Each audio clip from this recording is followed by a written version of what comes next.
অর্থনৈতিক কারণে, সামাজিক কারণে, পেছিয়ে পড়ার কারণে যে যত ব্যাকওয়ার্ড সে তত ওইটাকে ট্রেডিশনাল ভাষাকে ধরে রাখে।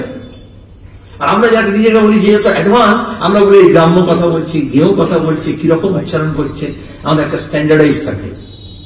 কোকা-কোলা আর আমার বাড়ির শরবতের মতো একটা ইন্টারন্যাশনালি স্ট্যান্ডার্ডাইজ ফর্মুলা থাকে, যেখানে যাবেন পৃথিবীর সাথে একটা স্ট্যান্ডার্ড হবে। আর যদি পাড়ায় পাড়ায় বাড়িতে বাড়িতে যে শরবত তৈরি হবে তার আলাদা ভ্যারিয়েশন থাকবে। আজকে দাঁড়িয়ে শাসক শ্রেণী, শাসক দল তাদের এত বাতবনি বেড়েছে, তারা ঠিক করে দেবে যে আপনি কোন ভাষায় কথা বলবেন। অমিত মালব্য বলবে যে সিলেটি ভাষাটা কোনো বাংলা ভাষাই নয়, ভারতীয় ভাষাই নয়। ডক্টর ত্রিগুণা সেন, জাতীয় আন্দোলন থেকে বেরিয়ে আসা, ন্যাশনাল কাউন্সিল অফ এডুকেশন যখন যাদবপুর বিশ্ববিদ্যালয় হলো, শিক্ষাবিদ, বিজ্ঞানী, প্রথম ভাইস চ্যান্সেলর, তার ভাষা তো সিলেটি ছিল।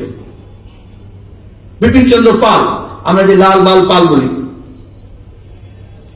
স্বাধীনতা আন্দোলনে, তিনি তো সিলেটি ভাষায় বক্তৃতা করতেন। তারপর অন্য সব ভাষায় তিনি বক্তৃতা করতেন, ভীষণ বাগ্মী ছিলেন। আজকে বিজেপির কাছে শুনতে হবে যে না, ওটা ভারতীয় নয়।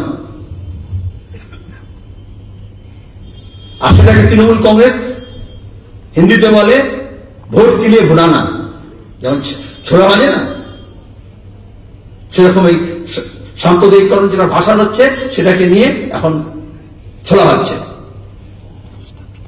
এইখানে আবার কাকাবু কথা বলবো, ওই প্রতিকার আজকে যেটা প্রবন্ধ বেরিয়েছে তার শেষ পাতায়, শেষ প্যারাটা এটা লেখা আছে, শুধু সমস্যা নয়, প্রতিকার কি। অনেক আজকে জানতে চায়, এখনো জানতে চায় আপনারা কি করবেন, তাহলে এই তো সমস্যা বুঝলাম। 1926 সালের কাকাবাবু